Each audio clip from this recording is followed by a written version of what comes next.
So while we want to promote multiple needs and modes of learning, we still provide sort of a wide range. So those students would still have access to the new learning app. Correct. All students in CPS are still and they are still CPS. Yeah, they use one, they still are students.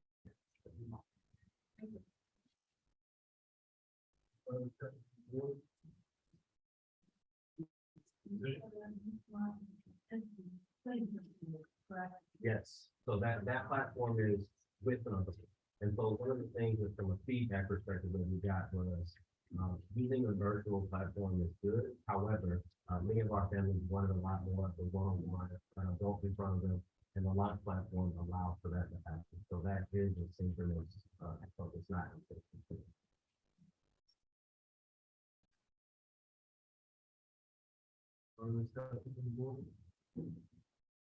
Any public comments?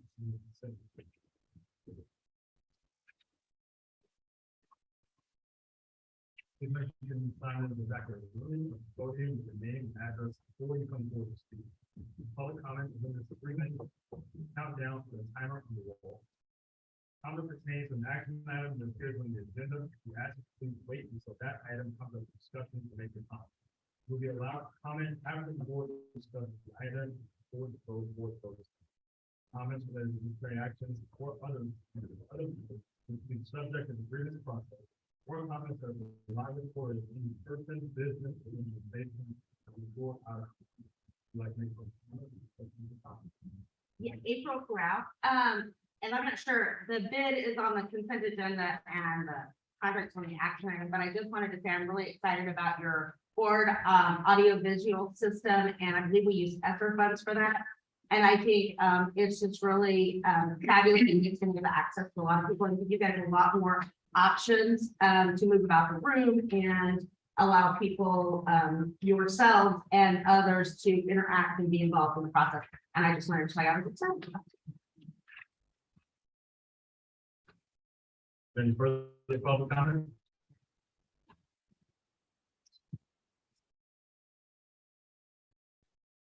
Yes. Hello, my name is John Potter. I wanted to comment on the auto visual system as well.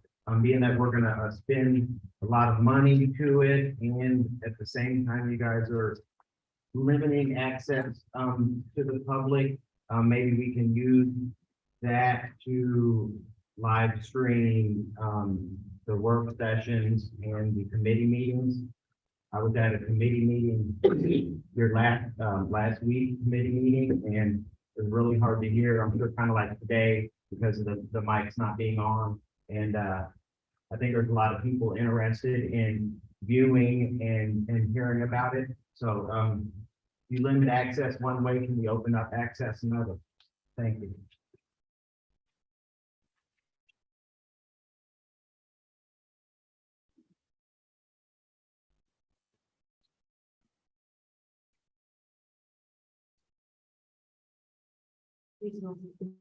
Raise matters for. I brought my computer so I could record the meeting, so it's running through YouTube. I really would like for everybody to have a microphone. We have a lot of people who have hearing issues. You're all spread very far apart, and it sounds like the travel super well. So, what I would say about your changing audio visual, the other thing is the screens don't always work. You know that you have competing systems that don't want to use one to move on. And the other thing I would like to see here is it's unfortunate for today in particular that this work session is not televised. We're talking about community here where the transparency like having online communities is helpful for not only their scholars, but for their parents and community members. I'm hoping that you make these changes that you will really work to create a lot of skills of ordering, and then you won't become pushing on the content calendar, and you'll be more thoughtful about making community or community accessible to the More public comments?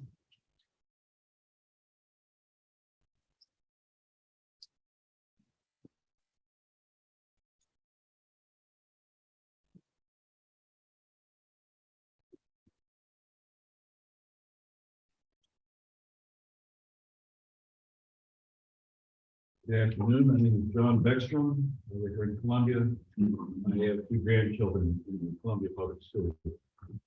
I'm speaking to your agenda item from last month, and it will be in the approval of minutes this month, about the funding to the building closet for Rockridge High School, owned by the DSA. I just want to say that I have a concern about the involvement of parents in that. You did say that you would notify parents if they had. Yes, sir. Sorry, Mr. Beckman, you said it's on the previous meeting. Or the current? Well, it's in the minutes if you're approving tonight.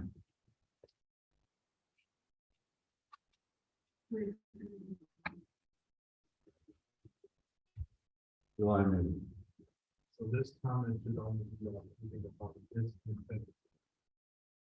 It's in it. Okay. Will you have any more comments? Well, Thank you very much. I'm gonna ask them to start the time. Very good. I'm not going to speak very long. I just have one main point to get to.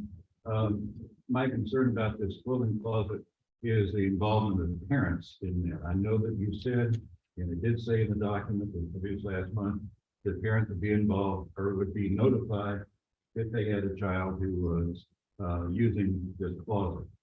I'm wondering if that's really going to be happening, or if it's going to be happening in a way that is guaranteed.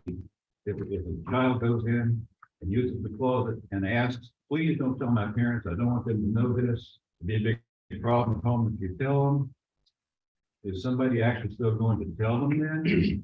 Or are they going to stand with the student and protect the student from their parents' knowledge? And if that happens, then you've got parents who don't know what's going on. I'm concerned that if a child is having these issues, their parents need to be working with them to resolve whatever it is going on in the lives of the parents and the child and everyone else involved in that situation. And if using this closet in secret from the parents is what's happening, I think that could lead to, it's not, I don't think it's the intent that you had. You're trying to help students, but I don't think you're helping them by keeping the parents out of it. So my recommendation would be that you modify the agreement that we voted on last month, and that you add in there that parents get notified before the child uses the closet, and the parent gives approval to be allowed to use the closet. Then the parent is involved in the process. If a parent objects to the process, I believe it's appropriate that the student should not be allowed to use that closet. If the parent says, no, don't let my child dress in that closet, and have them work out something else. Have the parents and the medical professionals and whoever else is involved in their life, their minister, their psychologist, whoever it is, deal with the issue going on. But don't let the school get in the middle of that and do that in front. Don't get it in the middle between a parent and a child about an issue as important as what is represented by that clause. Thank you very much. Any further votes?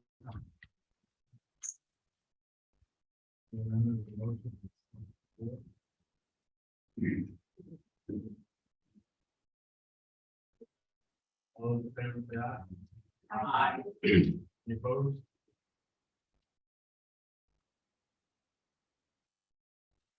I'm going to point out that Ms. Sass's, the provider, is now able to vote. Had issues like that in the past, I was going to make sure we're all.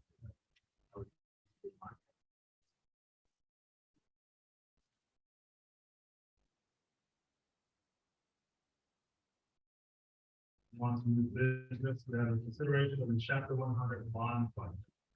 There's a motion. Are you moving to approve or to? What? I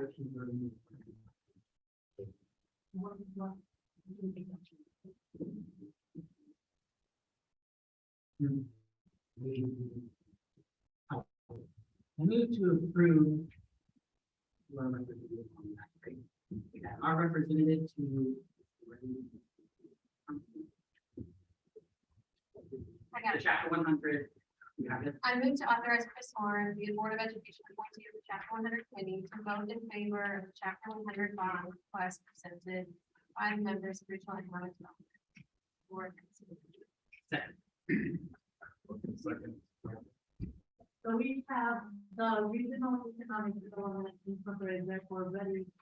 We have the members here tonight, along with Brian Fink from the Senate chair, that will present information regarding the request for a rate of property taxes. Proposing and constructing new flagship office along the I-70 in Eastern Columbia. The company is requesting a 10-year abatement of 75% of personal and real property taxes on their investment in the government. And so if you guys would like to come up to you on the tree, your power people on the.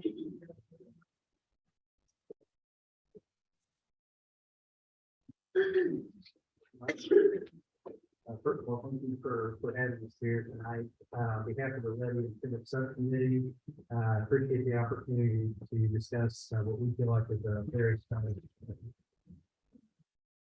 What we think is a really exciting project for our community. With me today, my name is Matt Williams. First of all, with me today we have a host of folks for you. So Dave Driggs, Captain Bergen Hempy, members of the Ready and Senate Subcommittee, Susan Hart, chair of the Ready Board here, members of Ready staff, Stacy Button, Bernie Andrews, and Lisa Drexel Hoxby, all the Ready staff.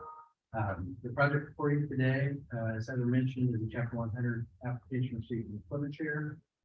Ready staff has been working with this company for over a year now, so we're excited to finally be able to bring it forward to you today.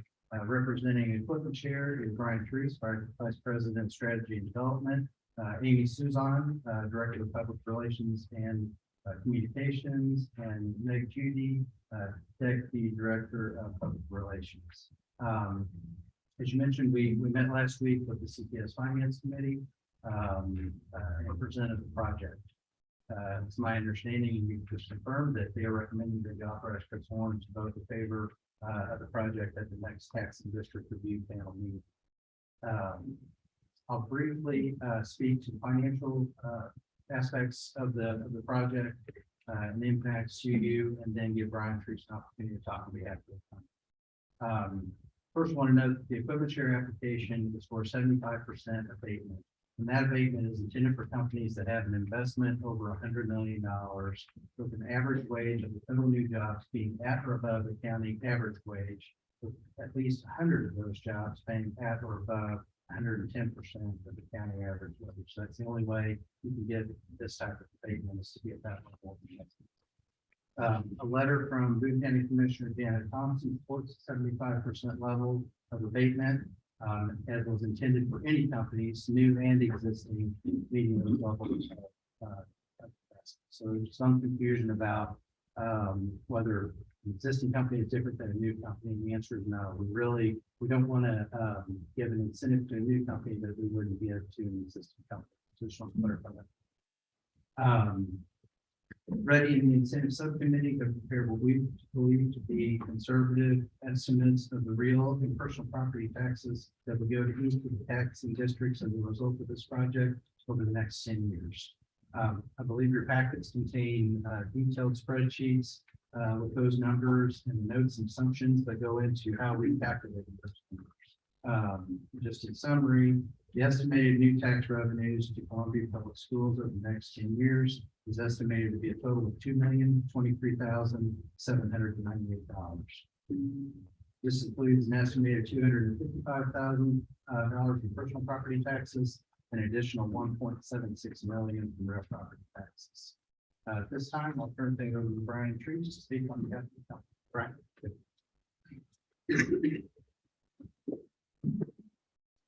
Good evening, Mr. President, members of the board. For the record, my name is Brian Traci, Vice President of the Equipment Chair. Thank you for the opportunity to join me here tonight. We presented a full slide deck to the CPS Finance Committee last week. I just want to hit a couple highlights and then leave time to answer any questions you might have.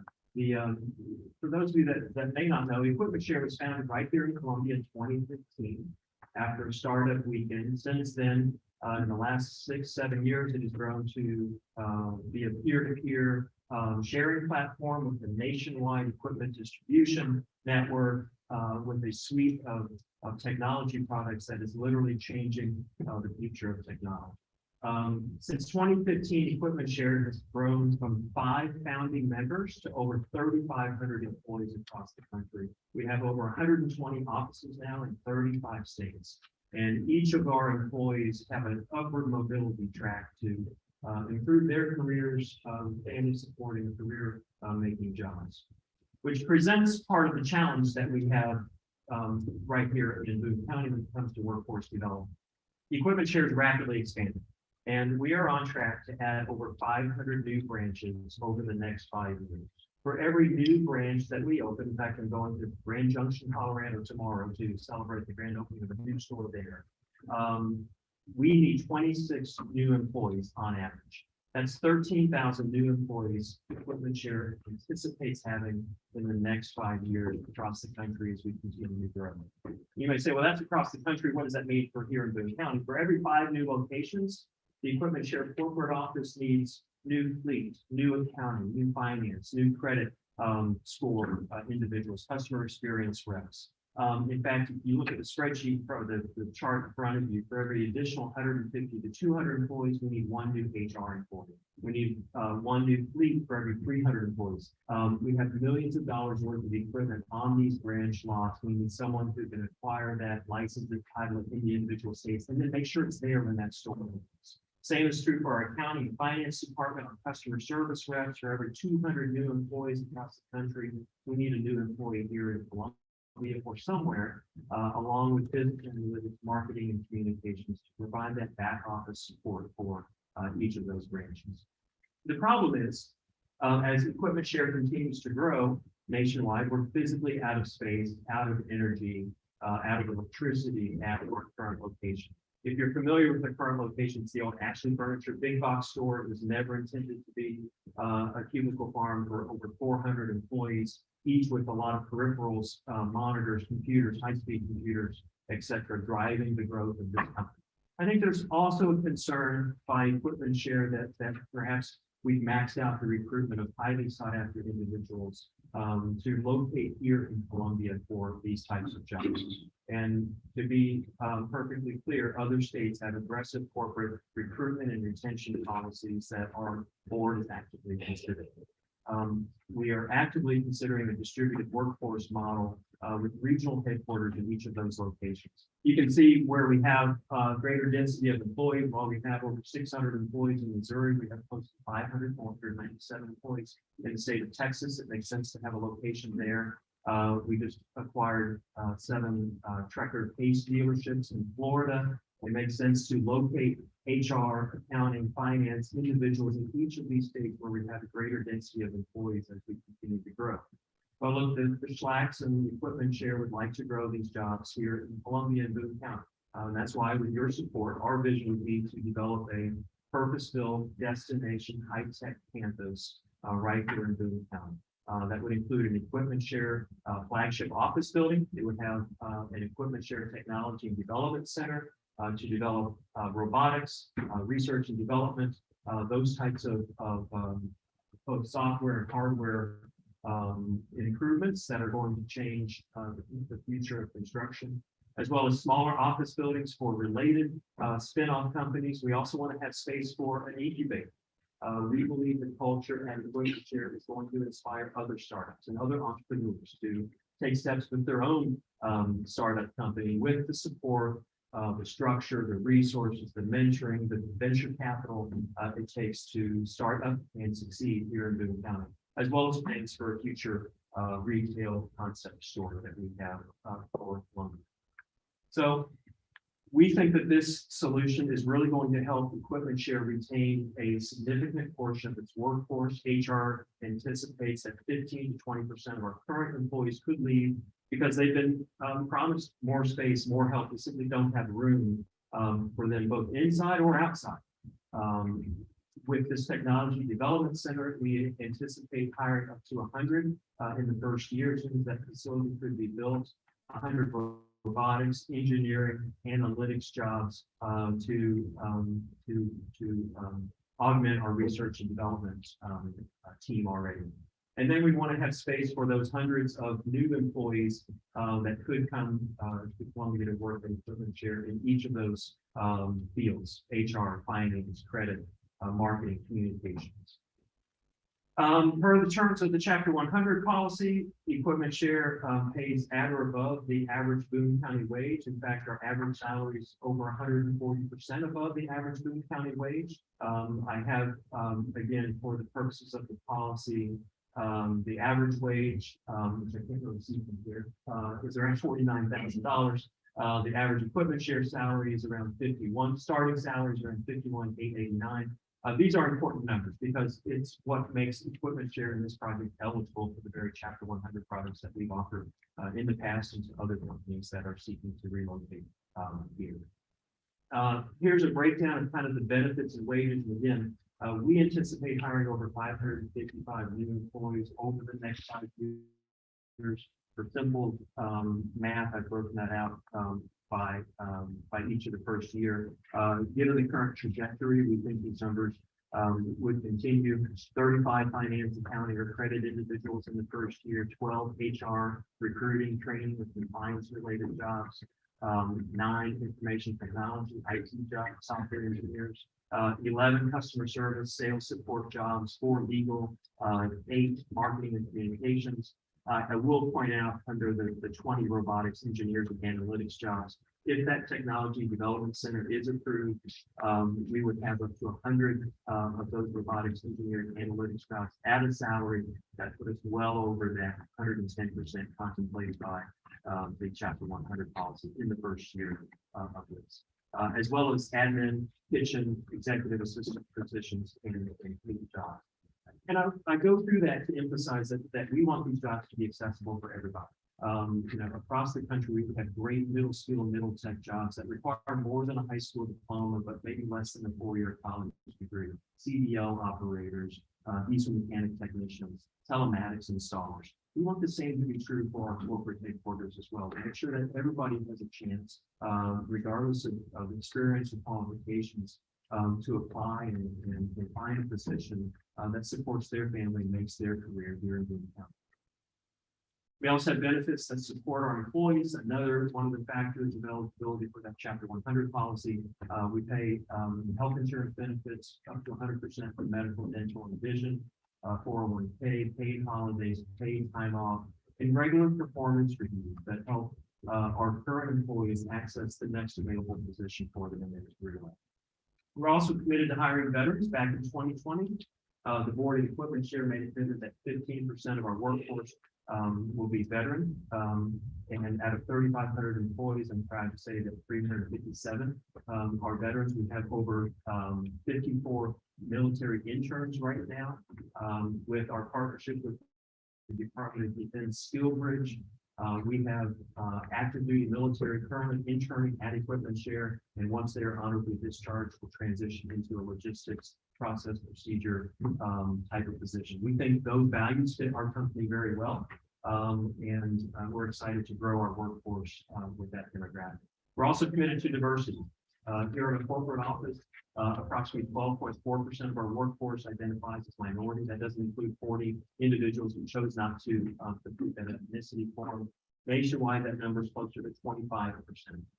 And we have a robust diversity, equity, and inclusion policy to help us meet those goals by contracting with minority-owned businesses and contractors, by attending job fairs at schools and universities that have a high population of minority students, or presentations at primary schools with a significant incidence of free and reduced lunch. We also track the data to make sure that we're meeting those goals and reflecting the population of the minority population in the communities that we serve. And I'm proud that we exceed those numbers in the areas where we work. Our community impact, I know both as members of the school board and members of the community, hopefully you've seen our efforts over the last 6 years in the community. I mentioned part of the benefits that we offer our employees is up to 16 hours a year of paid time off for employees to to give back to organizations, back to their communities, back to clubs, and groups, and Equipment Share is proud to sponsor that, both in terms of their involvement, but also financial sponsorships. And we're passionate about building up the communities that we serve through disaster relief. We contribute hundreds of thousands of dollars back in philanthropic efforts across the country. Every branch gets $2,500 to contribute to an area of need in their community, as well as our volunteer time of our employees.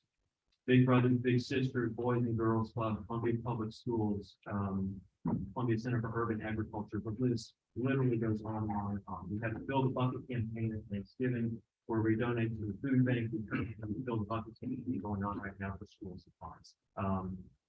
And we're very proud of the bags. It's a lot of the generation that are looking at employment right now want this type of culture. We've all heard of that, about that work-life balance. This is a work-life purpose with a company that values integrity and intelligence and humility and drive in order to grow the company and improve the communities where we live. You know, we're more than a construction technology company. We're more than an equipment rental company. We really think that this project could be catalytic for Columbia's economy by growing the next generation of entrepreneurs, by attracting new startups, sending a clear message to other businesses that Columbia has the infrastructure and the amenities to attract big companies that want to locate their headquarters here, that want to start here and grow. I also think we feel kind of a missing link in our economy right now. And I just want to highlight some of the things that are already going on with the Columbia Public Schools, thanks to your support. You know, I think Columbia is unique in that we have a great Columbia Public School system. We have the University of Missouri, we have military community college. I think what this facility can provide is that missing link in that career pipeline, so that every graduate of Columbia Public Schools or MAC or the University of Missouri has a career waiting for them right here. That if Equipment Share can start here and succeed here, so can our students, and that they can finish that story right here. You know, this is a story that can be told anywhere. You want to make sure that it's told here in Columbia. We already have counselors, CPS counselors that tour Equipment Share, that become familiar with our space and the job opportunities, so that they can make referrals to the students and graduating seniors that may not be ready to go to college, that may want to enter the workforce.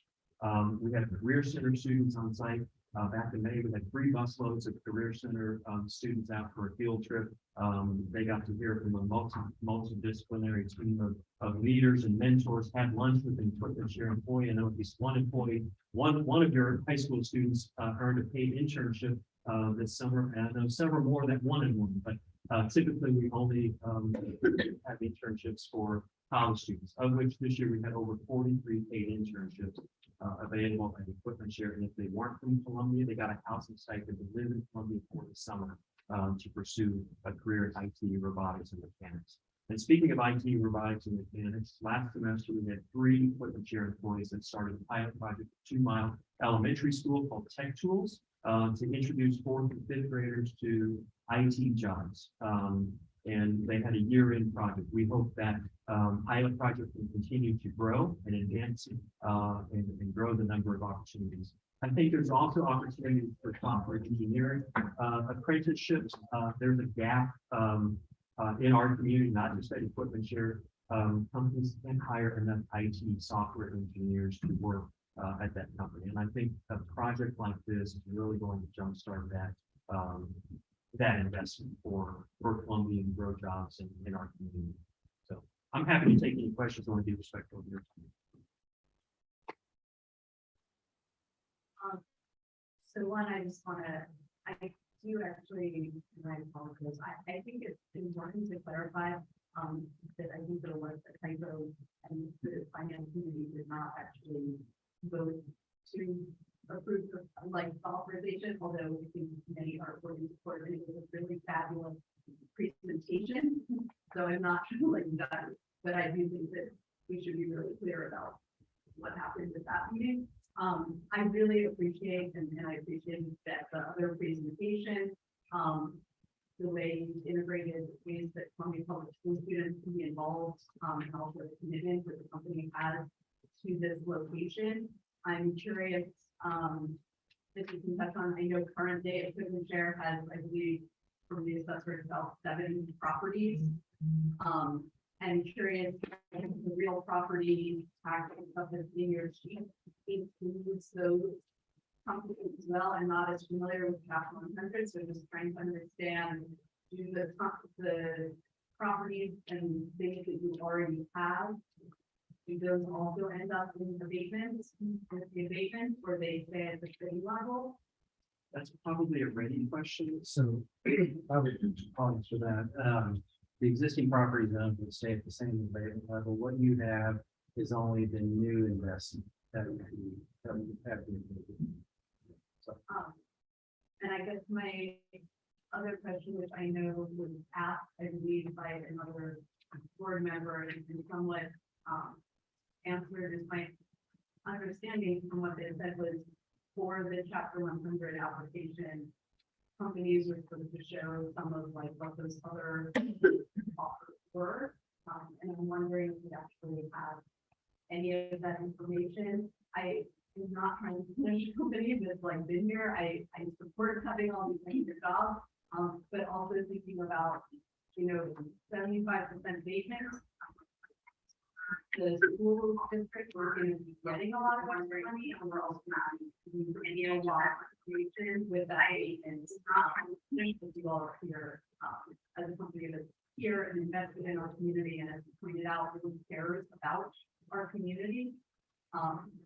Funding of our schools is one of the really important things that should affect care of our community. And so I'm just kind of wondering how that looks and how that's taken into consideration by the committee and considering the percentage of a beacon. sure. I'll point out that several states have expressed interest in attracting equipment share headquarters to their location. And when you look at the influence and culture that we offer for our employees, of course they would.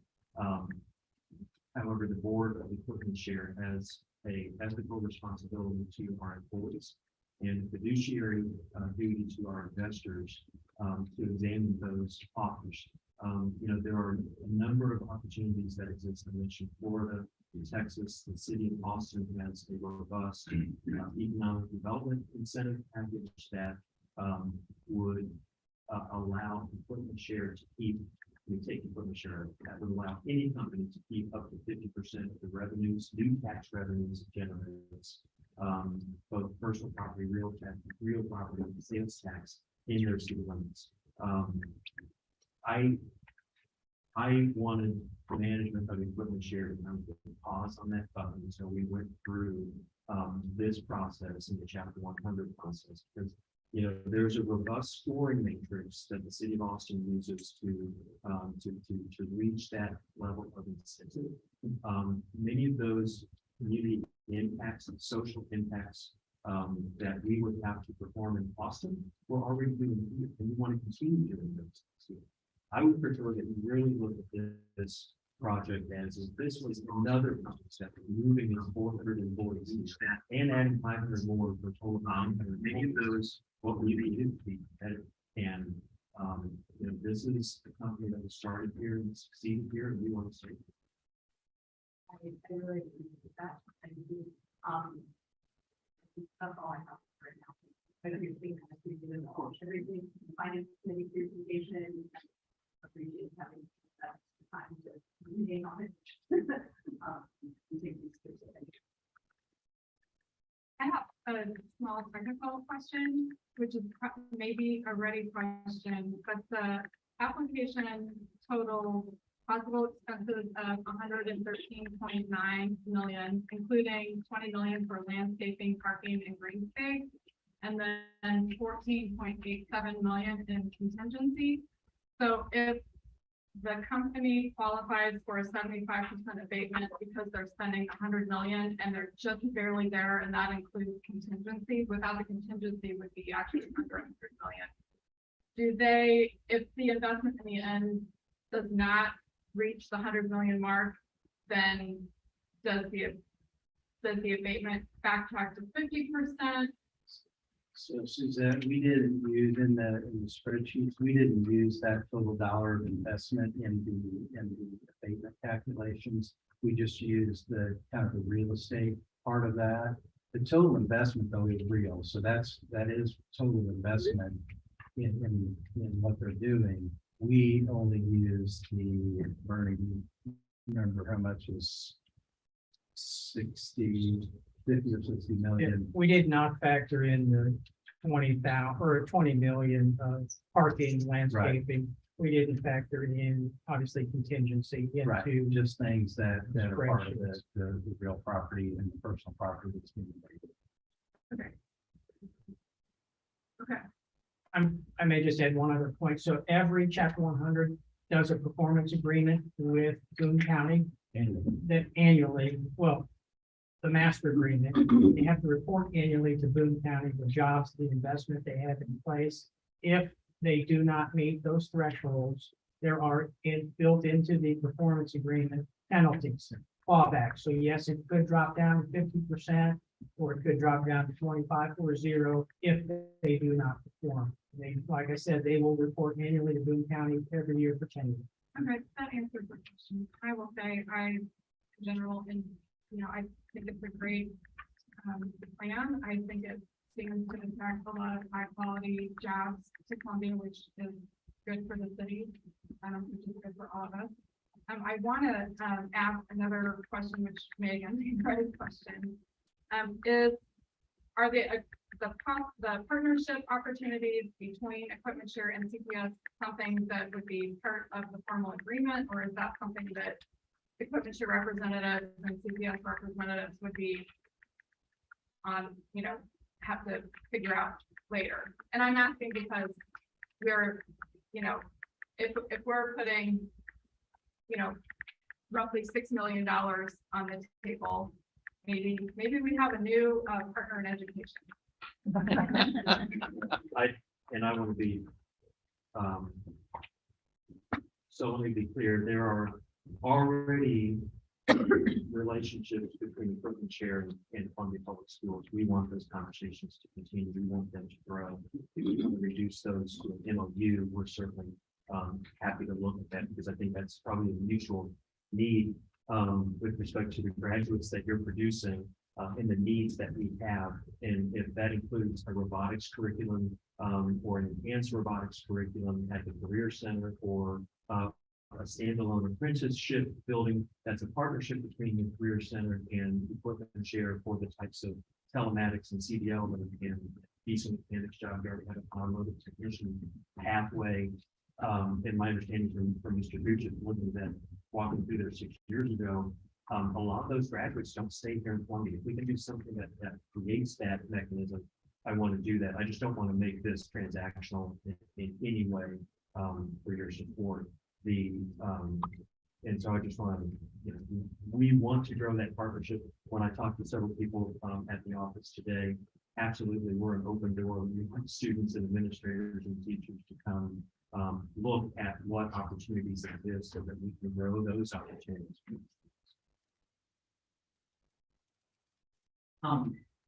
With the 100 million out the door, we're looking at bringing in when these facilities built. Are the majority of these jobs going to be folks that are going to have to relocate and move in, or are these jobs that y'all are also looking at here? And so I'm not looking at the percentage, kind of adjusting like what y'all think is the majority, where does the scale?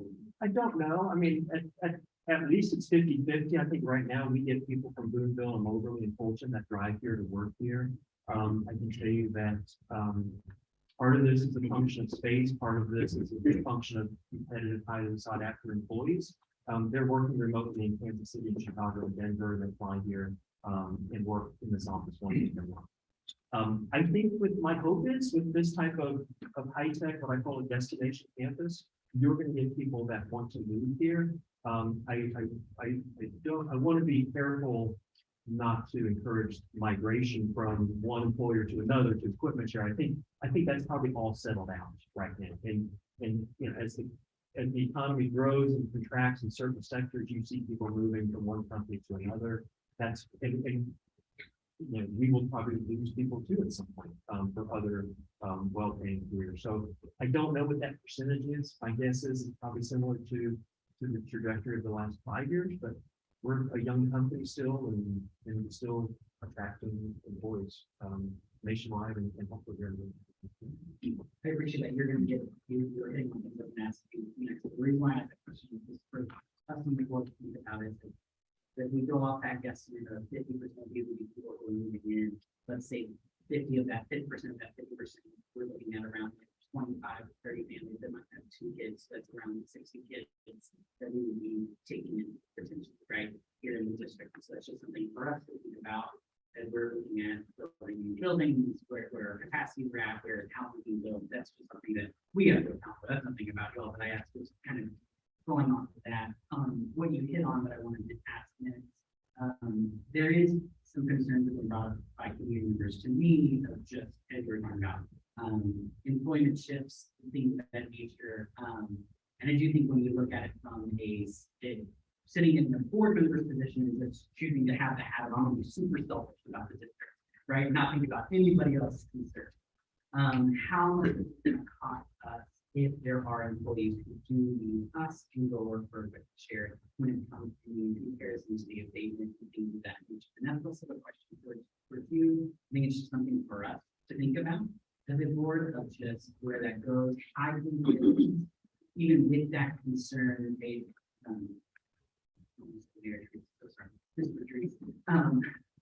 what you talk about there is I think we're going to see fluctuations that happen all the time. I don't know if it's going to be a massive impact negatively towards us financially, and if we do lose employees, that is a concern that a couple of community members have raised around that.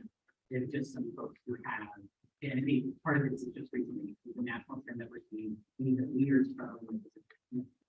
We are seeing small trouble. We're seeing a lot of it around the struggle with hiring and retention and just the national rhetoric behind it, correct? And so it's something that we at least as a board, if we approve for this reform, reform to go and approve this on ready council, just for us to be able to have a conversation with our community about what are the impacts, what are we seeing. So thank you so much. Sure, Mr. President, I'm happy to comment on that because I think not unique to this project, but I think in today's competitive labor market, I think all employers are having the same challenge that we are, and we're all stepping up our game to recruit the type of talent that we need. And even fast food restaurants are offering signing bonuses and tuition reimbursement, right? And so I think it's with this project, Columbia Public Schools isn't getting less money; it's still getting $2 million more than it would have had. But there's also the rollover effect that Heather mentioned with new employees buying houses, paying property taxes, some of which will contribute to student population transportation issues. But we're phasing that in over 5 years, so we can kind of see where that growth is, where those housing starts are occurring, and hopefully generating even more property taxes that aren't reflected in. I do want to follow up on Blake's comment just to make an elaboration and acknowledge that teacher shortages and teachers leaving the profession is incredibly complex. It has as much to do with the limitations around what public schools can offer as it does with what other companies can offer. And, we have seen unprecedentedly teachers leaving the profession in the middle of the year. This year and last year. That never happened in education in past years. Teachers always or almost always fulfilled their contracts through the end of the school year, right? So I was a teacher in a classroom, I moved on. I'm not, I think every person's on their journey. And so as teachers move on in their career path, that's appropriate. However, there's an undue burden put on the school district when teachers leave in the middle of the year. There's an undue burden put on the experience of students. We know that high quality teachers are what makes the difference in student success. And so, and I know that along with other companies, there were teachers that left mid-year to work at equipment share. And so as we go forward in this partnership, and we think about how attractive the culture is, because I think that's part of what I know part of the reason why, just to be transparent, I left teaching was because of the constraints on my schedule and wanting to be a mom and being able to do everything I wanted to do while being a professional. And so people should be allowed to make that choice. And the undue burden of people leaving their contract in the middle of the year on our school and our students in particular, because it really hits our students, is a concern that I hold around this job market. And I think about the employees that equipment share is pulling in, and I think about what we need to do as a district and how we need to think as a district to make sure that we're making our school district the place where teachers want to stay, because they feel valued and appreciated, and they're doing the work because they're passionate about the work and they're passionate about teaching. That's a whole other conversation. I know it's complex, but it's important to name that that is a tension that will exist as we continue to bring in exciting and innovative employment opportunities. But appreciate, I have questions about tax abatement in general, but I'm going to save that maybe for another day. But just wanted to keep that.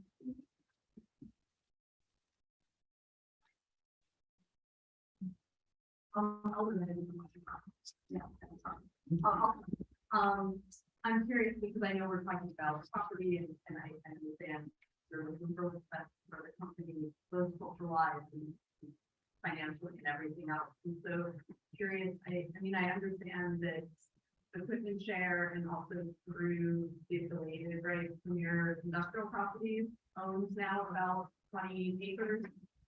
And I'm wondering, is that a property that this new complex is going in on? And if this, like, if this process has already started, what does that do to the process of already moving forward? So I will tell you that equipmentshare.com owns everything where we are not located. Meaning they have assembled the land for this project. Land doesn't make us money, equipment makes them money. They will sell this at any time and use it for more equipment. The current location probably is not part of our plan. And that's why it's held in a different way. That makes sense. Those 20 acres currently are. The old Ashley Burns resort is probably not part of the current, and you know, I'm a bit of a catch-22 here, both with Ms. Waters' question about the proposed investment. We'd like to have more discrete numbers here, but it's hard to do that without ameliorating the but-for costs. And so I want to make sure while we have the opportunity to acquire this land, equipment share, went ahead. We thought it was important to acquire the I-70 facing property as well as the location for the Technology Development Center. And you know, the numbers in the Chapter 100 application spreadsheet were really based on CPS numbers. A press release that you're building 2 elementary schools at a total cost of $80 million. We divided 80 by 2, that's 40 million, divided that by the square footage of what we think our needs assessment is. That's how we got that $35 million that was fully furnished. One of the lines in the application was $5 million for furniture and fixtures. That number is probably low. A steel case cubicle is $2,700 a piece. We are building for 2,300 employees. That's $600 million just in cubicles. Things, and because we're phasing this in over 5 years, it's not going to get cheaper in year 2 and year 3 and year 4 for these construction costs. So hence the 15% contingency at the end of this project. I don't know if that answers your question. Well, one other thing I might add to that is that's why the performance agreement is so important. You know, because if the investment isn't there, then we start to claw back the incentive. So that's why, you know, the performance agreement is so important to, you know, hold the company accountable for what they say they're going to do.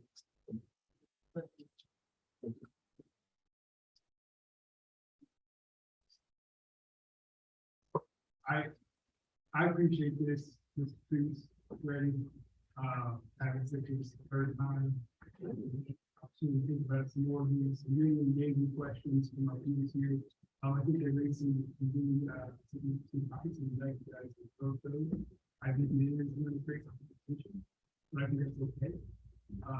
You know, I think gives us an opportunity to elevate our business, gives us a board. And so, if I just summarize this real quick and say question, vote in support of this, ensures the local investment, brings additional taxes that were currently not seen to include about $2 million. For CPS and many other taxing districts will get increased taxes as well. More jobs is going to be great for our economy. And, continue to increase support, community support if you guys are vote in opposition to that. Put that all in chance and it's a group change position we have to look elsewhere to make this happen. Either to pursue the regional offices or to and so, that gives me further, and so, I appreciate that, thank you, just really more time and appreciation, that's time. Thank you, Mr. President. So, my belief that the primary focus of this is student achievement. My opinion, that student achievement doesn't stop the day somebody continue on for stop the child fails as you do. So I see that you have, you're expecting 500 plus employees to be hired in this. Is there a commitment to hiring CPS? The senior commitment to hiring veterans, and veteran myself, that's an important thing. Only is not a military talent. Is there a commitment to hiring?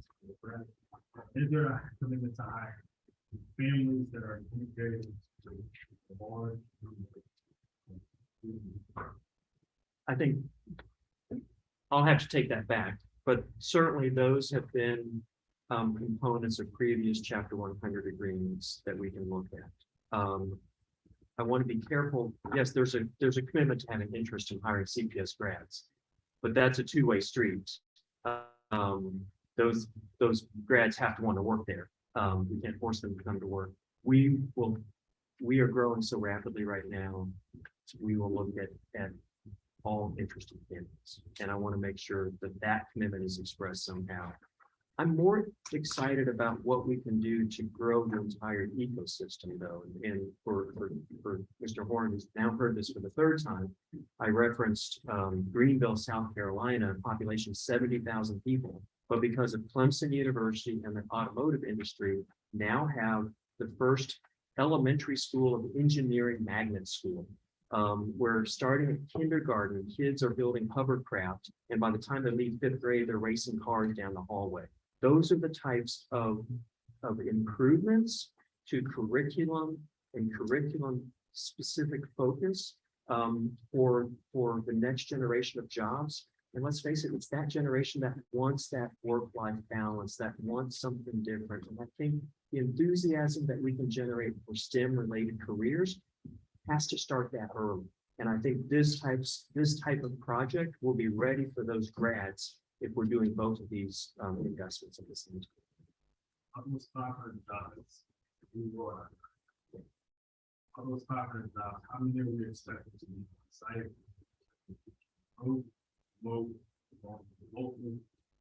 I think while the pandemic has taught us it's possible to manage remote workers, there's different deliverables, different expectations, different monitoring. For our culture, it works best when we're all together. And that's why, to Ms. Snodgrass's point, I mean, there are alternatives. We could go buy an existing building in Columbia,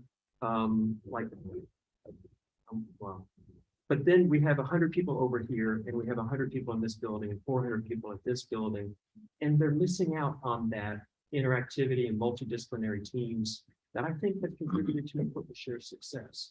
I'm not trying to evade your question. I'm just trying our preference would be to recruit them to this new campus. And I think having a purpose-built campus, if you look back in the history of Columbia, there's only a handful, less than 2 or 3 of purpose-built corporate headquarters for companies that are started and located here in Columbia. So we want them to all be together. Sometimes that's not possible for the types of individual we're hiring, but that would certainly be our goal. A final question I'm working with. All that. Is that solely focused on financial commitments?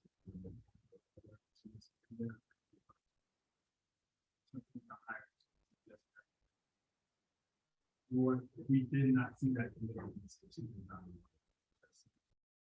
Yeah, so I think each one is different and they're all crafted with each situation in mind. So I think it can be a lot of things. They typically do contain, clawbacks for regarding investment and jobs. That's the two primary things. The other things, I think have to be tailored with the situation.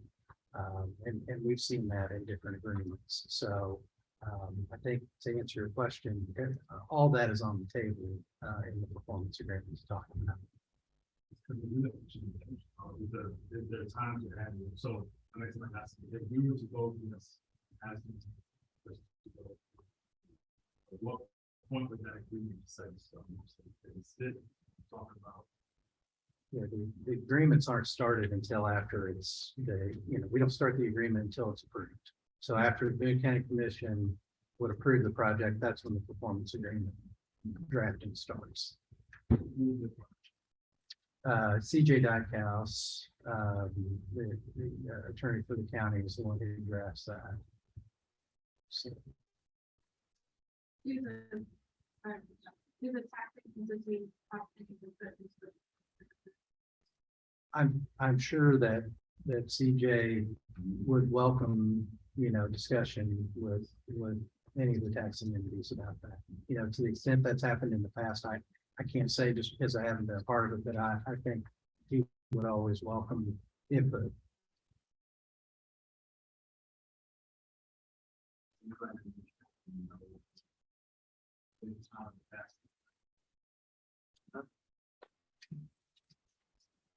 I hesitate to comment.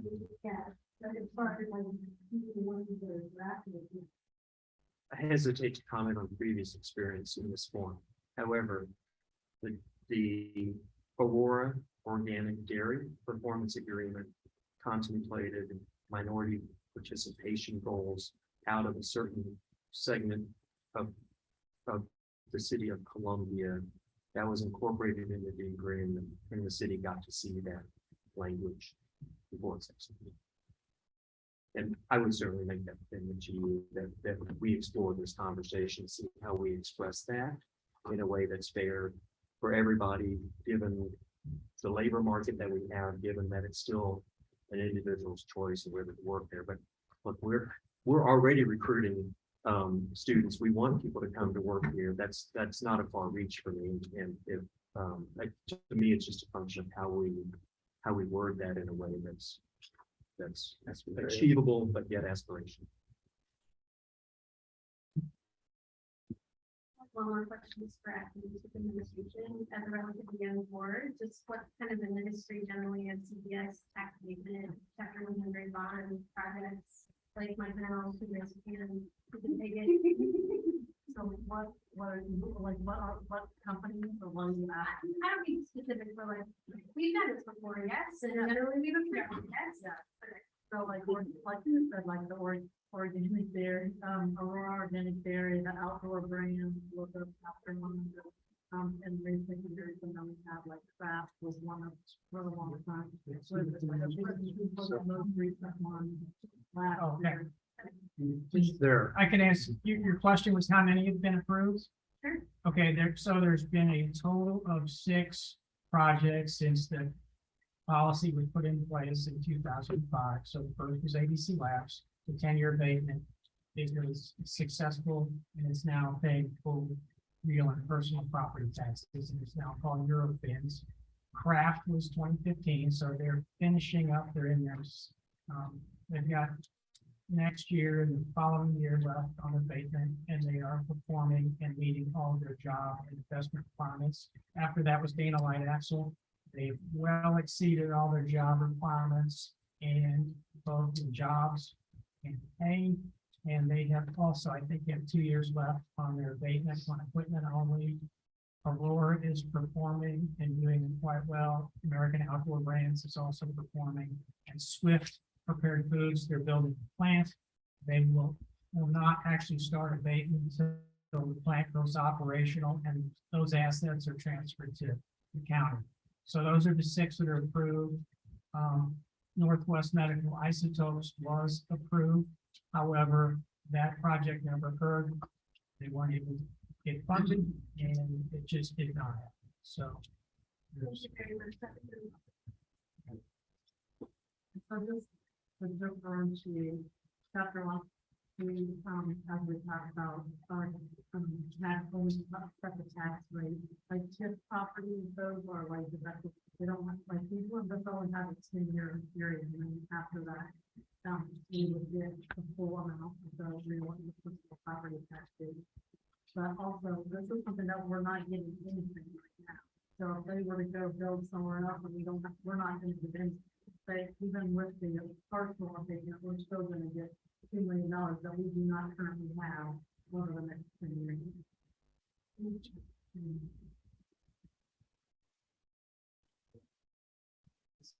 Very small, I just want to thank Betty for the update on the SWIFT. I had asked that question just to see where SWIFT was at, so thank you for that detailed information and also sharing it today.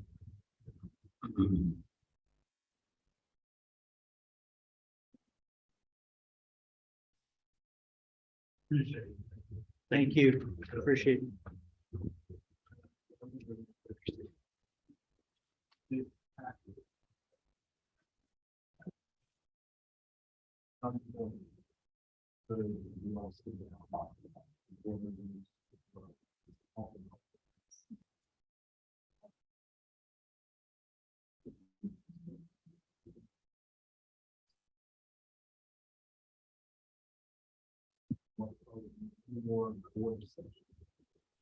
I think it's important just for everyone that if this is your first abatement, chapter 100, that we are one.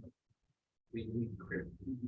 Vice President Horn, sorry, I'm getting all the titles in front, but we have one vote on this, and so there are other entities that are there that also in this conversation. So we can make asks, we can do things with that, but it doesn't mean we're gonna have it, right? Like we have to remember those realities too, and then we have to cooperate with all these governmental systems. We cooperate on a daily basis, and thinking about if this moves forward, continuing in that model of understanding.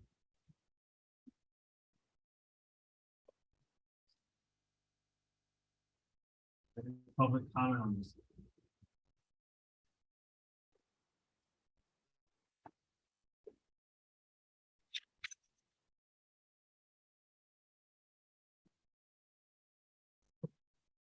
Wilson-Kleekamp, Raise Matters Friends. I looked at the presentation before tonight.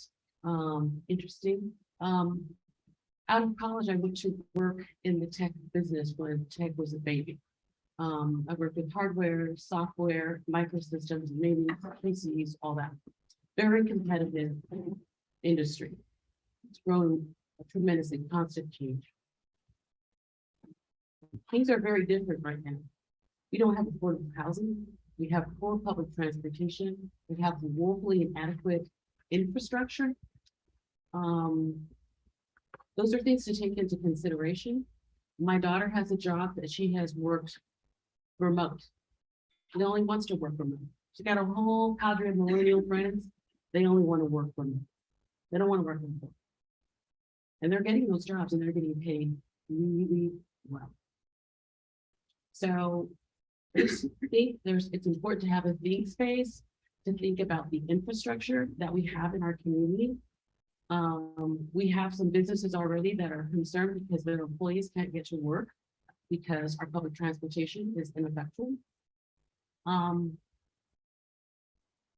think that it's going to be very difficult to keep young people in a building going forward. I say that as somebody that's on the border of the baby boom generation and a Gen Z, I think that's right. So I'm a little different than boomers, but generationally they're very different. They have really different needs and have really different expectations. And I would be thinking not just about the high school students, but the college students and thinking with all that and infrastructure being super, super key. It's very expensive. It's very expensive. Thank you.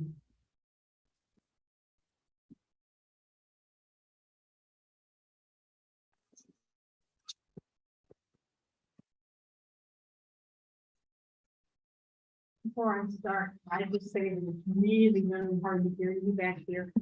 So if you could just speak up. My name is Karen Weaver. I own a business and I'm very pro economic development.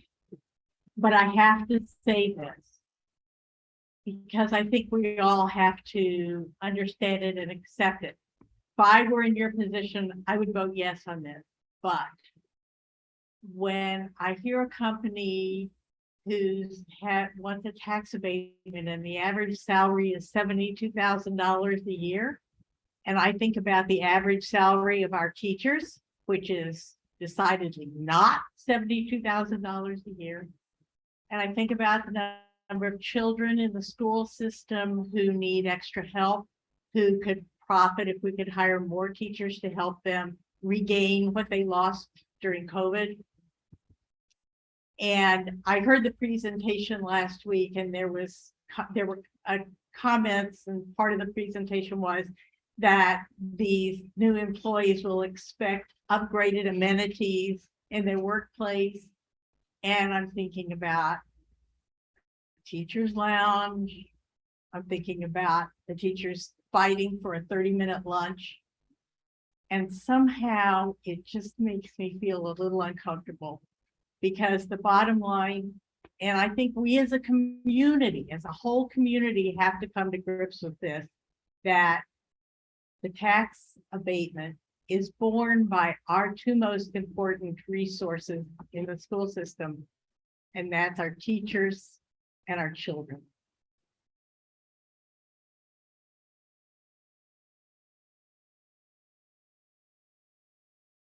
No more public comment?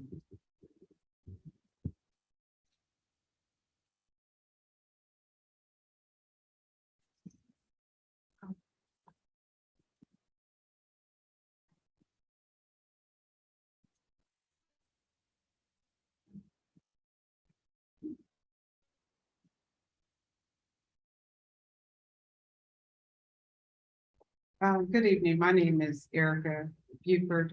I'm here as a community advocate.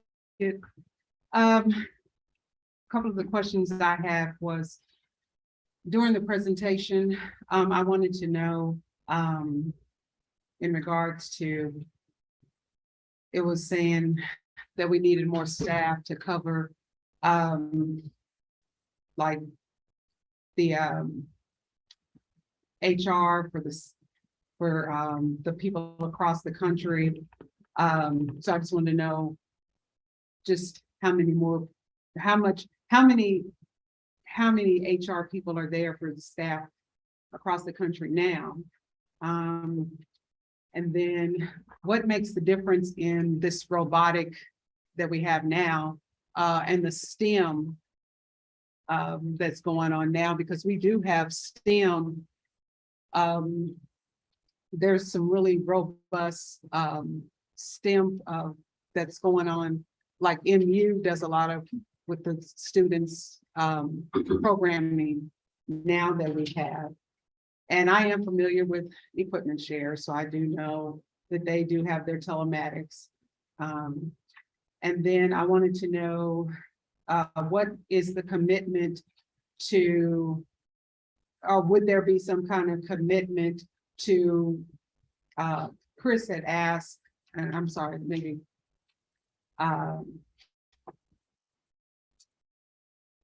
David may have asked, I'm sorry, about the graduates, but I wanted to know, could we get more of an increase in, because I know you said that you had done one intern instead of, could we get a more commitment in interns instead of just one intern, get more an increase in interns or more apprenticeships instead of of local or in Boone County of that. And then another question I had for, and it may have been Reddy that said that, you know, you were applauding the companies that, you know, that have done as far as the tax credits and what they've done. Well, I just wanted to know, IBM, have they reached theirs? Because, you know, when they first came here in I don't have my reading glasses, but I think it was like 2010 or 2012, that they were supposed to do 800 jobs. But they had not reached their 800 jobs. And a lot of people had not. So I was just wondering, did they pass or fail? IBM was on a chapter. Okay, that's, yeah.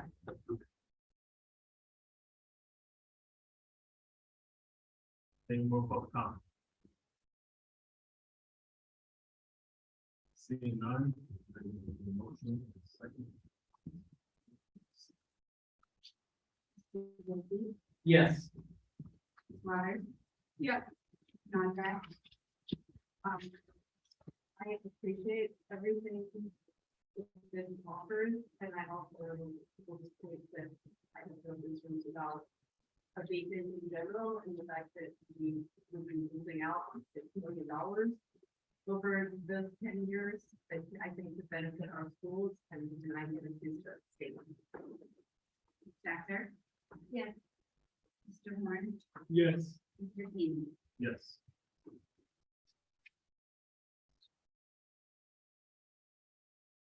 Move on to our next item of discussion, over the new board policies. Changes to policy, not only help us, really have to deliver.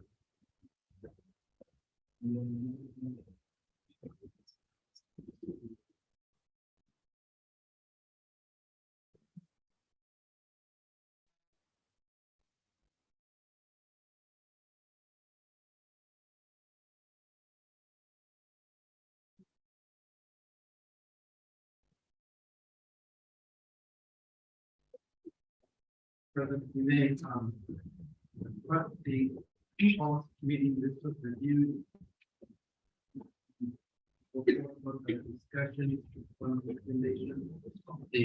Based on the recommendation of the policy committee.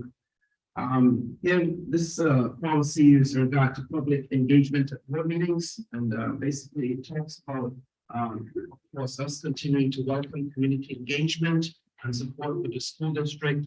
And of course, the public being invited to communicate with the Board of Education and district administration through various avenues, including attendance of all open meetings of the Board of Education and so on. And getting down into some of the details behind this, the issue came up that's now a law that allows for an item to be placed on an agenda of a regularly scheduled board meeting was presented.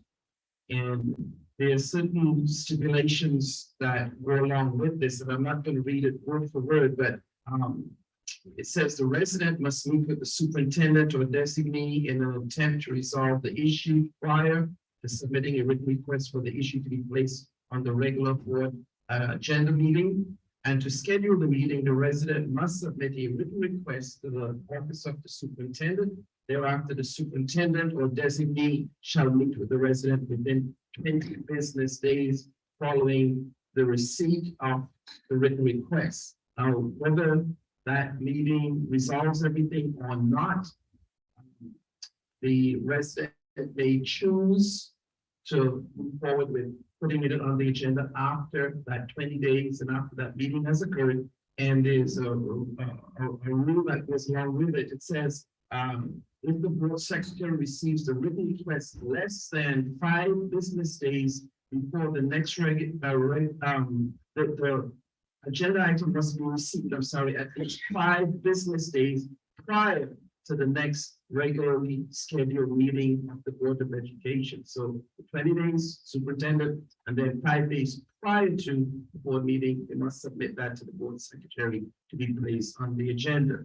So again, that's a change. This policy it's not supposed to take effect until next July, but I know that there was a recommendation to try to continue to have dialogue and communication and being able to hear from our residents. So the date is being moved up, and that's why it's on the discussion now. So that's one part of it.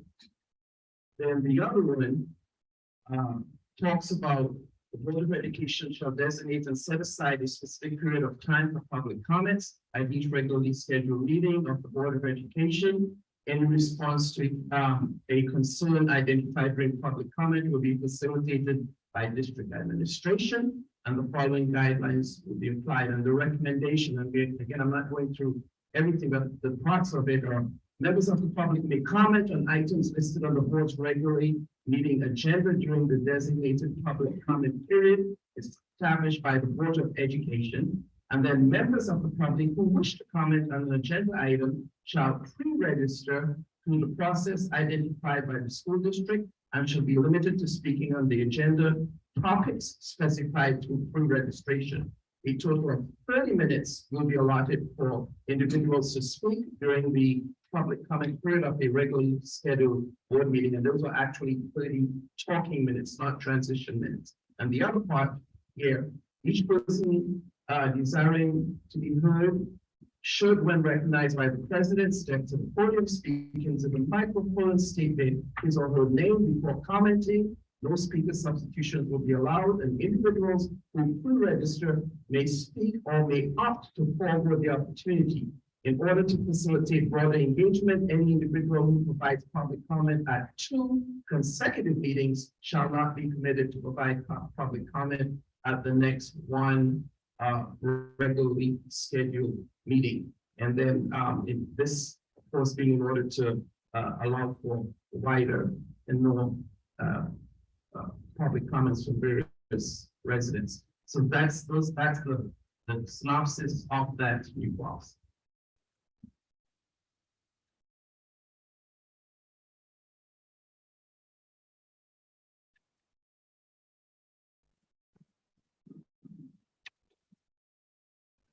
To begin this discussion, I want to make sure that you all can hear me in the back. I'm speaking into the microphone. I don't see the heated. So to begin this discussion as a board, and because we have this single microphone, I want to, one of us is speaking at once, so we can ask the next person, not speaking over each other. So I will start this off. I had a great phone call with the constituent this morning, asking why this policy is being changed and why it's being put into place. And during that conversation, I explained to them that, as I said during the equipment share presentation, the goal of this district is student achievement, student achievement alone. During COVID, what we discovered was that our meetings were being consumed with things outside of student achievement. That included comments, that included operational issues, HVAC systems, air purifiers, all these things. As we exited COVID, or as we are hoping for the pandemic, this body and bodies like it across the globe made a commitment to their constituents that we were going to identify the issues that had come up during COVID, and we're going to address them. This is one of those issues. A meeting like this for this body only takes place once a month, on Monday. Having unlimited public comment, talking about operational issues throughout the meeting, sucks up the time that we have to talk about student achievement. So making this change ensures that we have that time. A lot of folks will tell you that you are elected officials. You should be able to just deal with it. You got to be able to until midnight or 2 o'clock in the morning to talk about these things. And that's what you have to do. And that's fine. I can shut coffee with the best of them. But talking about student achievement and making decisions at midnight is not effective. We're not making effective decisions at that point.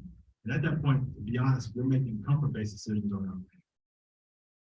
Dr. Yoder just went over the different aspects of this meeting, of this policy, I'm sorry. You will still have the ability to talk to us for 3 minutes. You're limited to 10 people, not out of any type of malice, but because what we've done is looked over the last year of public comment. Last August, there was no comment. It's like there typically isn't in this year. September, October, and November were outliers because in each of those months we had public comment on our goal reaching. Most of those we had over 20 people speaking. From December to June, we averaged 7 individuals giving some type of public comment, whether that was general comment or on the agenda. So here, this is not limiting those who would like to speak. This is increase that number to 10. We are also moving that public comment section to the beginning of the meeting. A large number of folks in the community have said they don't want to stick around to the end of the meeting to give that comment. We want them to give it at the beginning of the meeting. We agree. We want you to be able to speak. One, if you're giving me comments 20 seconds before I vote, it does not work. It's not something that's effective. If you can give me comment on an agenda item at the beginning of the meeting, so that I can then digest it and actually take it into account, there's a greater chance that makes an impact. It's also been asked that we limit the number of times someone speaks in consecutive meetings to 2 meetings at a time. 3rd meeting, you take off and come back again. That has been done to ensure that we get ample space for different individuals to come and speak. This is not being done out of fear of hearing folks speak. To be honest, I would love to hear everything. Like I said, I took a phone call a day at work, my lunch break, to call constituents back. This is simply so that we have the opportunity to get back to talking about the student achievement. What you're going to see next month, whether or not this becomes the policy that we have or not, is a renewed focus on reports based off of how our students are doing. Renewed focus based on how we can help our students who are struggling. How do we keep more students in our school district? That's what we're here to do. Talking to the general public, in this instance, you want to come up and you want to read 3 minutes of a cheesecake recipe. You're quiet. You want to come up and talk to us about anything, that is your quiet. But there are also other ways to communicate with the board outside of public. So emails, phone call, setting up meetings with each of us. There's an online public comment. There's a little blue box that's over there. Public comment post a job into. We still want to hear from you. Still want you to come up and talk. But the ultimate goal of this is to ensure that each of our students walks across that stage with a degree, that they can find a nice full-time job, or a degree, trade school. We want to ensure that they are successful in life. That's what we're going to strive to do. I'm going to pass this on to Mr. Burrow, who like to make a comment. And actually, after Mr. Burrow, I would like to come back this way.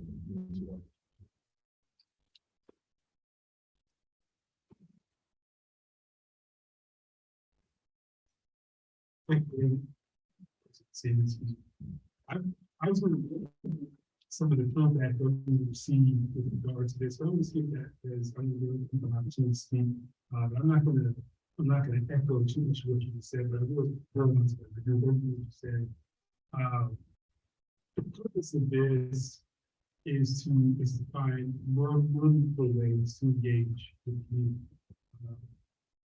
Seeking better structured public comment to that end. So we heard a comment earlier about the importance of putting those called controversial topics into the decision. one of the things that this policy does is puts pressure on current leadership, current boards, and future leadership, and future boards to be very mindful about how we structure those agendas. I think that this policy is a step in that direction. You also mentioned that there are other ways to engage with the board. I agree 100%. I also think that the way that we currently structure our public publishing of these meetings, and the way that we publicly place these announcements and these agendas are also a way to communicate, and also elicits good feedback from our community. It's the comments that I was making earlier, and it also enables us to act. Originally we were going to present this for first reading and approval, but because of the feedback that we received, we decided to turn this into a first reading discussion. I think we're listening to our community with regard to things that are important. You mentioned the effectiveness of public comment and its impact right now. To that, we're looking for ways to be more efficient as possible to do that. And at the end of the day, this is a step in the direction of how we govern. Focusing on student achievement is our sole responsibility. And right now we're doing a lot of managing, and we're trying to shift from management to governance. We've got a superintendent that's interested in that. We've got a board that's interested in that, and this is a part of that process.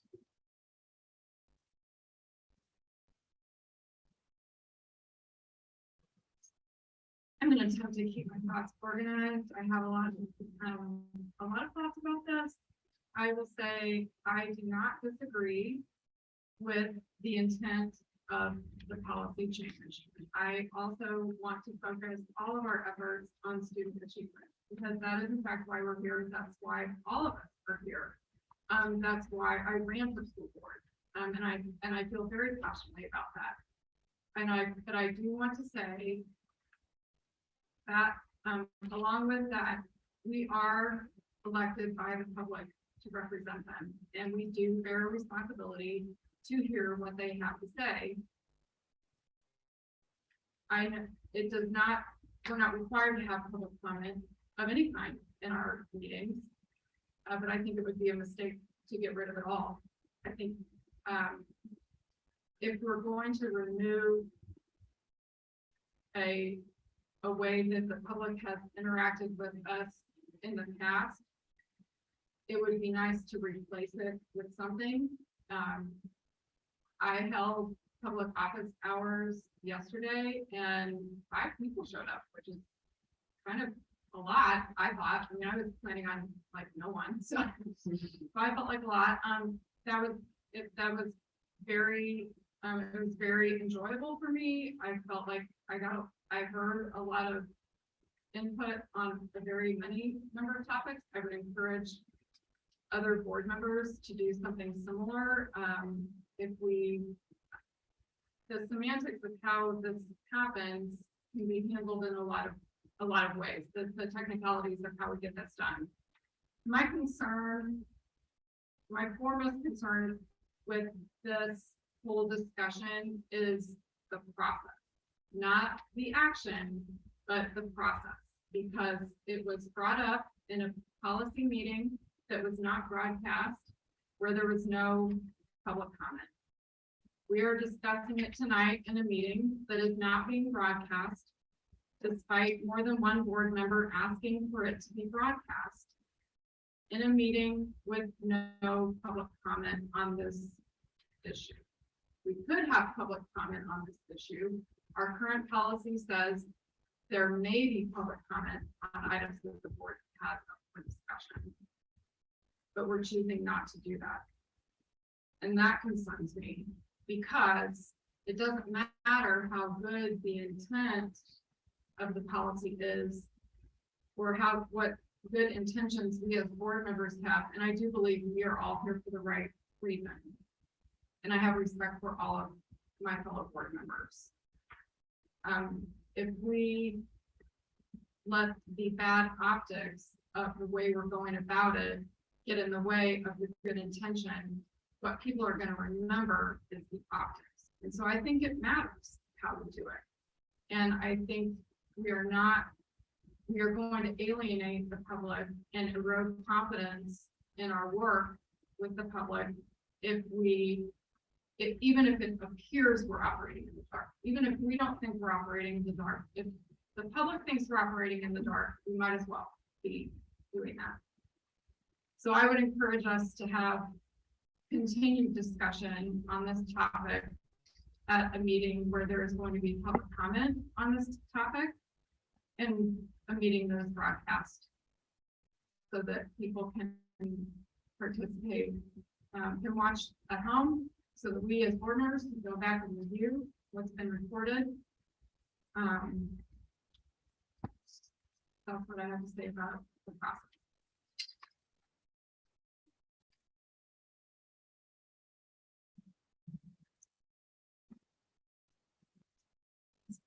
Okay, I'm going to try to be concise and not repeat things that were already said, although I will just highlight and agree with student achievement is our focus and the process matters. We can do it better. Two other things that I just want to surface is, okay, what happened? Okay, so here's two tensions that I've been holding around this. And I'm on the policy committee. I've had time to ruminate on this. I'm a person that likes process and efficiency. So for those reasons, I like some of the changes to this policy, but two things that are sitting with me. One, we keep talking about meaningful ways to engage our community. We keep talking about how things are going to change. We keep talking about that we want it to look different. However, what we're first prioritizing is restricting public comment with this policy. What we're not first prioritizing is establishing task forces or establishing a cadence for public feedback and whatever we called it, office hours. And so that's a tension for me, because I think to present this policy, which in ways is restrictive, without presenting a meaningful plan and approach to how we are going to engage the community in ways that we say that we want to, is its impact, if not its intent, is harmful. And so I think that is something that I want us to continue to explore, is how are we going to continue to engage the community in meaningful dialogue. I don't think necessarily that the way our public comment worked in the past did that. So I don't think that's the solution, but there is a solution out there that I think we need to address. And we need to let our community know and or be in partnership with our community in determining what that looks like.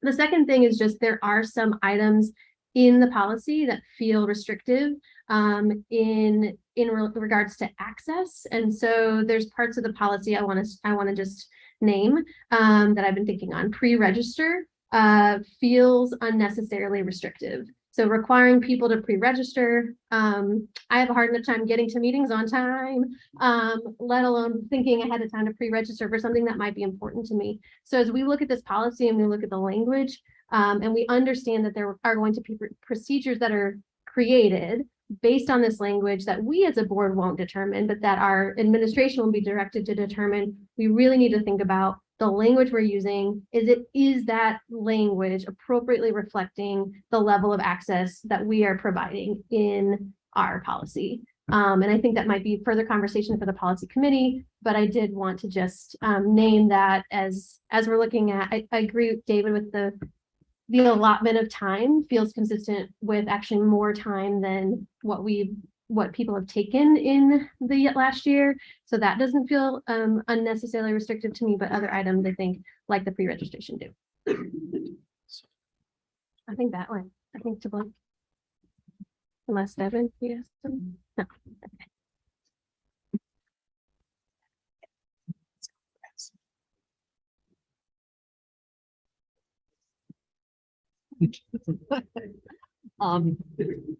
So again, like others, I don't want to reiterate too much what people say, but I do want to highlight that I think we need to think about our process a little more. I think it is part of why our policy committee made the adjustment and really wanted discussion and not a vote right now. And I also understand that there was a hope and a thought that moving it forward a little quicker puts it into place in a way that it can be in place for the sort of the start of our regular meetings. And I want to acknowledge that I think the policy does a lot of really good things. I think it does really focus the comments to the agenda items, which are focused on student achievement, which I think is a really positive thing.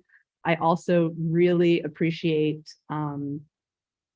that we are not waiting till the last minute to incorporate other pieces that will become law. And so that as we think about public engagement in our meetings, it's not just about the board and the administration agenda items, but that it brings in at the same time this piece that provides an opportunity for the public to place some agenda items of their own to discuss. And so I think that that does help to continue to open it up.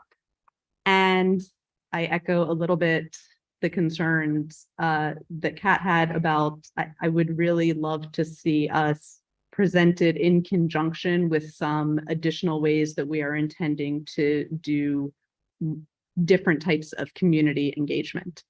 More meaningful ways that can actually have a back and forth and aren't just someone standing and talking maybe after our minds are made up about stuff or at the very end of a meeting. I think as part of what policy committee hopefully will be doing, that'll be a little bit Blake's direction, as we look at it again and think about the language and things.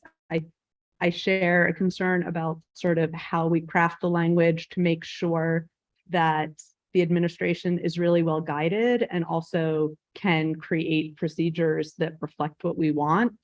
And so things around pre-registration, things around, which was pointed out to me that our previous policy specifies that the comments happen before our votes and this current one doesn't. And I know that it is our intention from various conversations to do that, but to be conscious that we're crafting a policy that will be in place for not just our board, but future boards. And so we need to be really conscientious about how we're crafting that.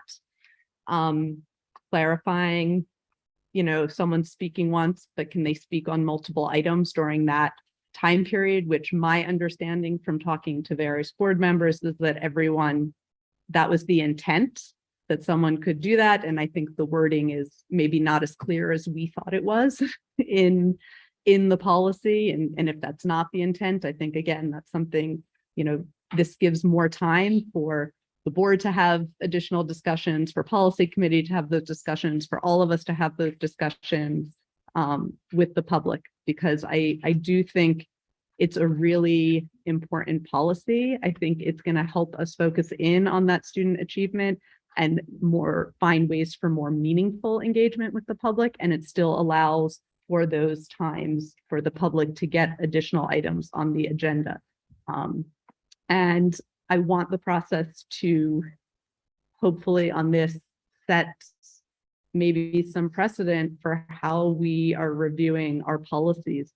Because if I think about just even between the policy committee meeting and now for that week, the additional feedback and notes about language, things that I saw, things that other people brought to my attention and I know brought to the attention of other board members. I think really making sure we give ourselves time when we're creating and adapting policies is important, and also allows us ultimately to focus on student achievement because those well-crafted policies are in place to help guide us.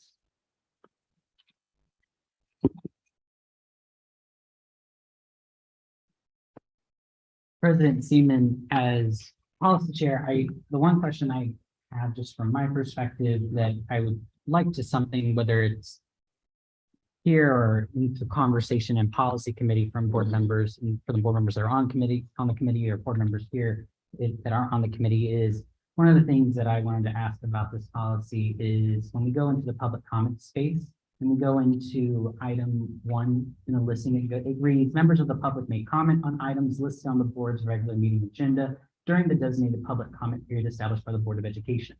The thing that I want to ponder on is it says may comment on items listed on the board's regular meeting agenda.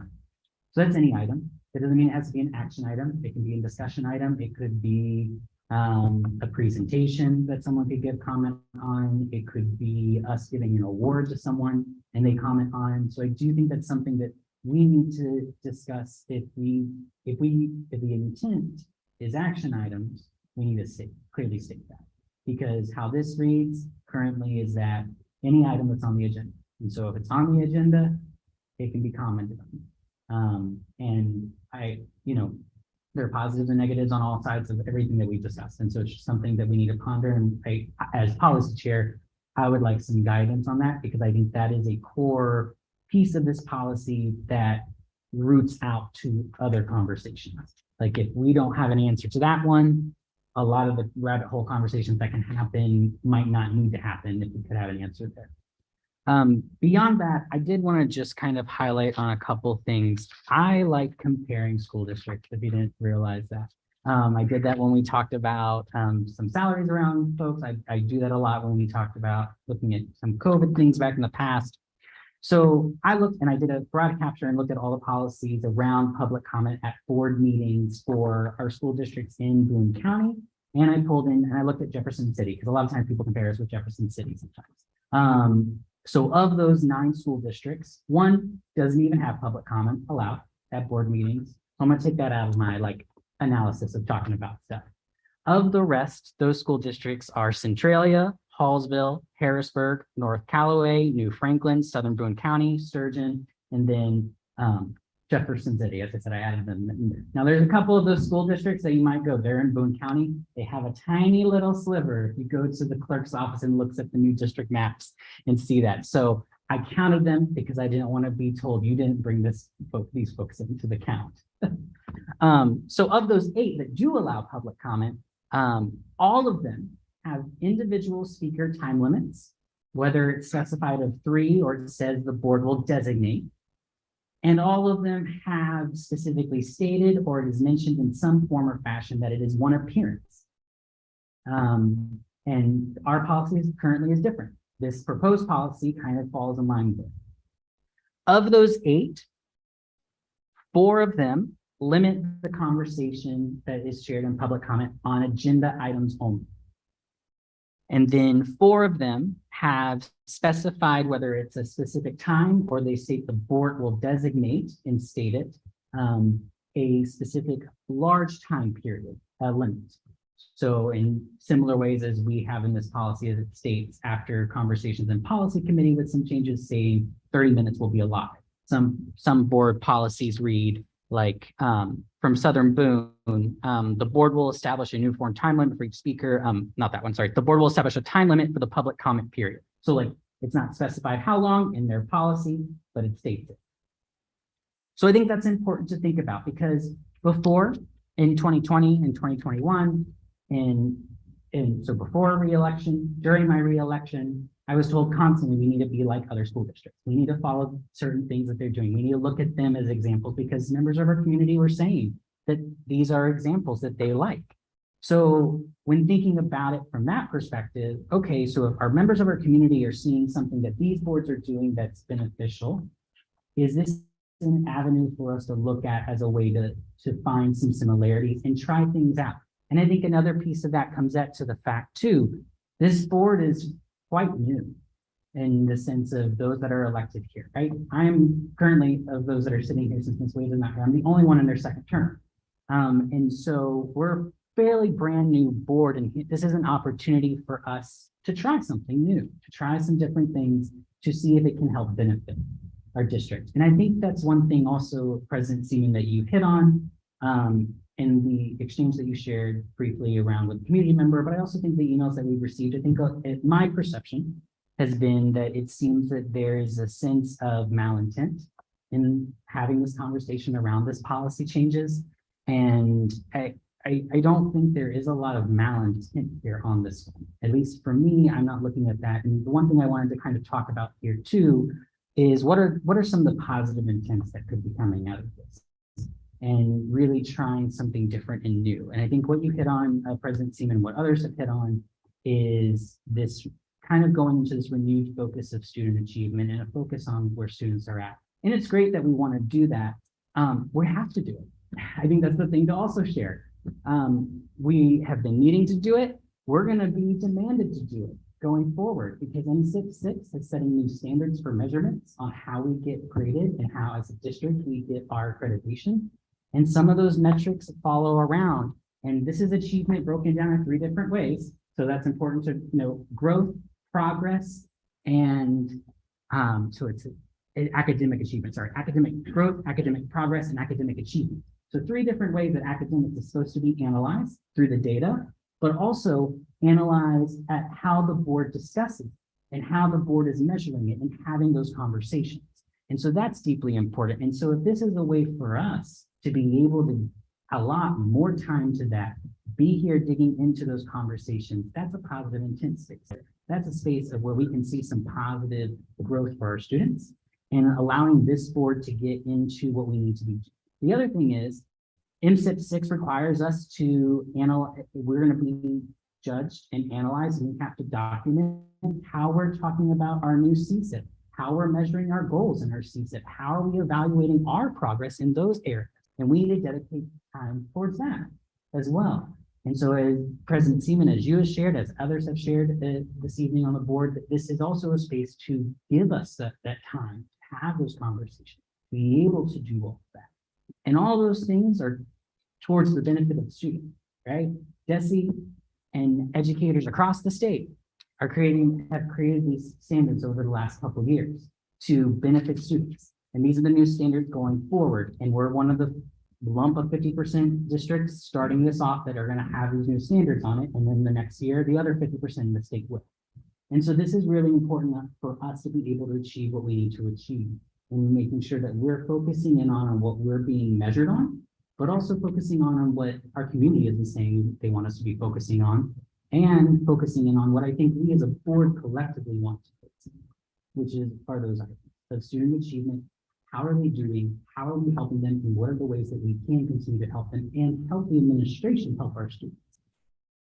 And so lastly, I think the other thing that comes out of this is that President Seaman, you hit on this, and I just kind of want to expand on it. My past 3 years on the board, once we got into COVID, I watched as our public comment space became a place for community members to come to our podium, talk to us, but say negative things about people in those that have already come, right? In the public space around specific items that we were discussing.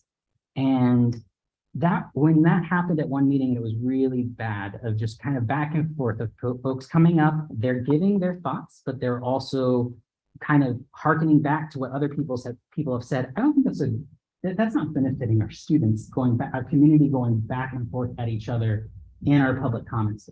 That's not helping us either. It also doesn't help that people were scoffing and laughing when people are giving their public comments to add into that, when people were going back and forth at each other. That's not benefiting students. I think the other thing that's not benefiting students is when our public comment space become a space for folks to say negative things and place questions on students' identities and who they are, on our teachers and their identities and who they are. That's not helping our students. That's not helping our staff. That's not helping us do what we need to do as a district. And so if there is a way for us to break away from those comments that don't help us move forward, help us make sure that our students know that they're welcome here, that they can be themselves, that our staff know that they can be themselves and they can be here and they're welcome here.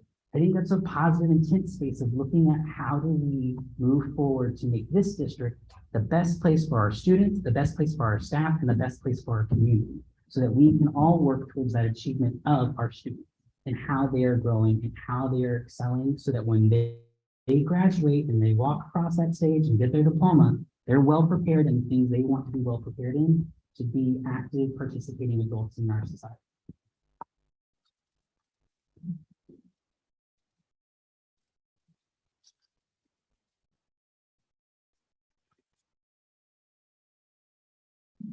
I first have a question, is what's the next step after, let's say this concludes the discussion, so then what happens?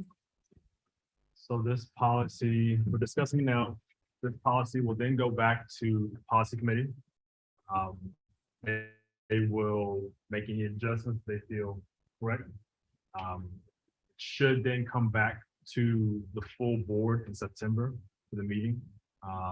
At that point, I would expect 6 or 7 of us, we'll need to discuss this again, because it will be televised at that point and recorded. The public will be afforded the opportunity to make comments on what comes forward in September. So the policy committee will be discussing it some more. Will they be making a recommendation of whether or not we should have a second read and discussion or a second read and vote? Because my concern is that the public, if we are intending to vote on it in September, well, if it turns out that we vote on it in September, and that's the public's first chance to comment on it is in September, that's gonna be a lot of additional things to consider, and Blake has his hand up. Having it to Blake. I do want to clarify, Ms. Waters, this is not the first time for the public to comment. It might be the first time for the public to comment at a regularly scheduled meeting, but the public has been able to, this has been live and available before our policy committee meeting and since. And so people have been able to email us. We've received those emails. People have been able to call us. President Seaman has shared a phone call that he's had with some. So there are avenues that people have been able to give with public comments, and those are avenues that we will always have available. And I think that's just a key point that needs to be clarified, especially in this conversation, because what we're talking about in this public comment policy isn't public comment on phone calls, emails, through the anonymous website, where months ago, and I'll just say this publicly, we all received a death threat.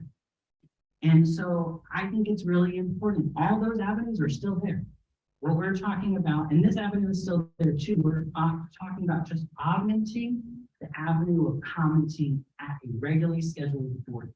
And I think that's just an important distinction to really make here when we're talking about how the public can give their comments on things that we are deciding.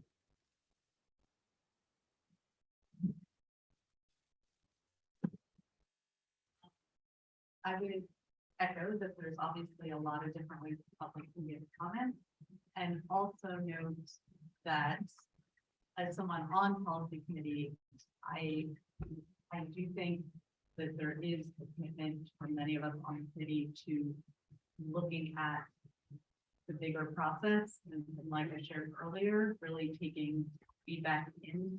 And so I think some of it, I'll just say for myself, some of what would make me think about whether or not the recommendation after we discuss it again would be for more discussion, for discussion and approval, right? Like whatever it is, will be based on one, what that discussion is, and the amount and type of feedback that we're receiving in the meantime.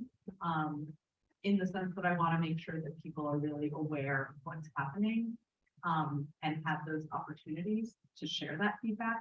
For myself personally, I would want to know before we were approving the policy that there was headway that had been made on establishing procedures. That's as far as, you know, if we're going to require some type of registration or make some sort of pre-registration optional or whatever that looks like.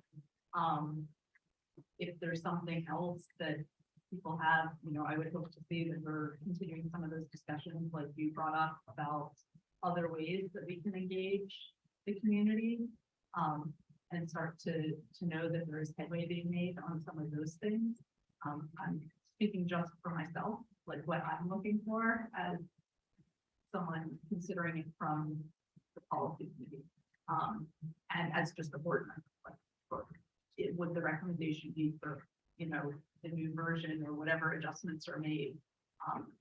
Because I do think that that's important for us to consider, and I think that that's also the only way that it's fair to our administration, because our administration are the ones that are going to be tasked, like we discussed before, right, with establishing these procedures. If there is some sort of pre-registration, we're going to be the ones that are somehow collecting those names in some undefined ways, right? And I wouldn't feel comfortable approving something if I don't know that that something is sort of drafted or like already has been considered, right? I don't think it's fair as a board, if we approve something right at the start of the school year when our administration is trying to do so many other things and say, hey, now you have 2.5 weeks to figure out all the intricate details of this thing so that it's in place for the next meeting. That's my personal thought about it, and I want to keep looking at and focusing on the policy itself, because I do think there are really good things in the policy, like everyone else talked about, that will allow us to focus board meetings more specific, to like really focus in on the agenda and the things related to student achievement at our board meetings.